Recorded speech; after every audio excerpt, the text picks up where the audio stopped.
Yes, na habari ninayoanza nayo ni kutoka pale jijini Dar es Salaam. Wakati raundi ya kwanza ya Ligi Kuu Tanzania Bara ikikamilika Jumapili Agosti 17 mwaka 2026, jumla ya mabao 17 yamefungwa katika raundi hiyo. Timu 16 zinazoshiriki msimu huu wa Ligi Kuu Tanzania Bara ulioanza kutimua vumbi Agosti 14 mwaka huu. Michezo iliyochezwa katika raundi hiyo na matokeo yake ni Pamba Jiji ya Dodoma Jiji zilizotoka sare ya bao 1-1, Mbeya City iliyofungwa bao 1-0 na Geita Gold na Singida Black Stars ikaichapa Fountain Gate kwa mabao 3-0. Polisi Tanzania na Azam FC na zikatoka sare ya bao 1-1, Namungo ikafungwa mabao 3-1 na Yanga. Kagera Sugar ikapoteza mabao 2-0 dhidi ya Simba na JKT Tanzania ikatoka sare ya bao 1-1 na TRA United. Kupatikana kwa mabao hayo 17 ni ongezeko la mabao 5 zaidi ya yale ya mechi 8 za kwanza za msimu uliopita wa mwaka 2025-2026 ambapo jumla ya mabao 11 yalifungwa. Bao la ufunguzi wa ligi lilipachikwa na Beno Ngasa wa Dodoma Jiji FC katika mchezo wao wa kwanza dhidi ya Pamba Jiji uliochezwa katika uwanja wa CCM Kirumba Mwanza Agosti 14, 2026. Mchezo huo baina ya Pamba Jiji na Dodoma Jiji ulimalizika kwa sare ya bao 1-1. Msimu uliopita bao la kwanza lilifungwa na Darwesh Saliboko aliyekuwa akitumikia KMC katika mechi ambayo timu yake iliibuka na ushindi wa bao 1-0. Saliboko kwa sasa ni miongoni mwa wachezaji wanaoitumikia Dodoma FC. England.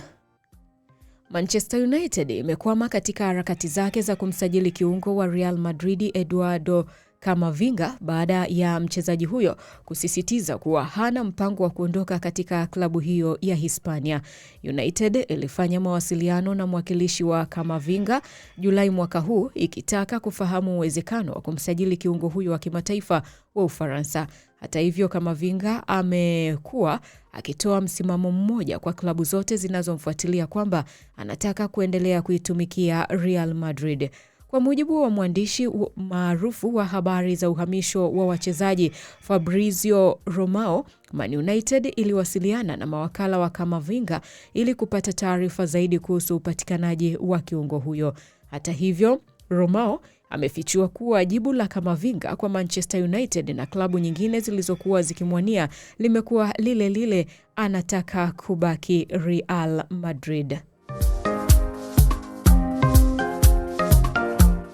Na upande wa habari za michezo kwa asubuhi ya leo, na hitimisha na tetesi za soka pale barani Ulaya kwa Jumanne ya leo, ambapo Manchester City italazimika kuilipa Chelsea zaidi ya pauni milioni 120 ili kumsajili kiungo wa Argentina Enzo Fernandez endapo wataamua kukamilisha dili hilo katika wiki mbili za mwanzo za usajili wa wachezaji.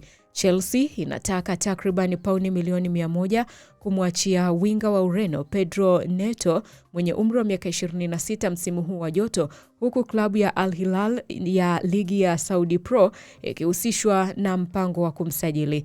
Manchester City, Arsenal na Tottenham pia zote zinaonesha nia ya kumsajili Neto ambaye alijiunga na Chelsea akitokea Wolves kwa ada ya pauni milioni 54 mwaka 2024. Manchester United imepewa fursa ya kumsajili kiungo wa Uhispania Marc Casado mwenye umri wa miaka 22 ambaye klabu ya Barcelona imemweka sokoni. Klabu ya Galatasaray imempa kiungo wa Ureno Bruno Fernandes ofa ya pauni milioni 18.3 kwa msimu, licha ya Manchester United kusita kumuuza, kiasi ambacho ni mara 2 ya mshahara wake wa sasa, ili kumshawishi aondoke Old Trafford. Liverpool bado ina nia ya kuwasajili wachezaji wawili wa Paris Saint-Germain, Bradley Barcola mwenye umri wa miaka 23 na Ibrahim Mbaye mwenye umri wa miaka 18, huku kukiwa na mazungumzo kuhusu ada ya jumla ya pauni milioni 155 kwa winga huyo wa Ufaransa na mshambuliaji huyo wa Senegal. Bayern Munich ina imani na kufikia makubaliano mapya na mshambuliaji wa England Harry Kane mwenye umri wa miaka 33 ambaye anaingia katika mwaka wa mwisho wa mkataba wake.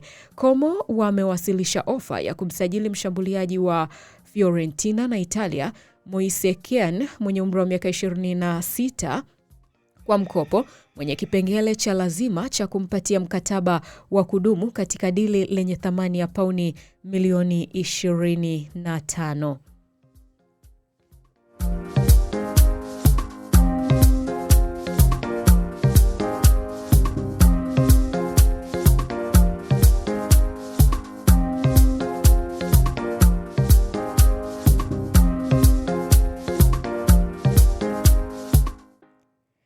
Na timu ya Mashujaa FC imetangaza kumsajili kiungo Jonas Mkude kama mchezaji wao mpya wa msimu mpya wa mwaka 2026-2027.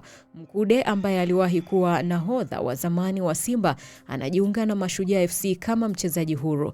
Ikumbukwe Mkude amewahi kupitia katika klabu ya Yanga pia. Na hizi ni habari ambazo nimekusogezea kwa asubuhi ya leo.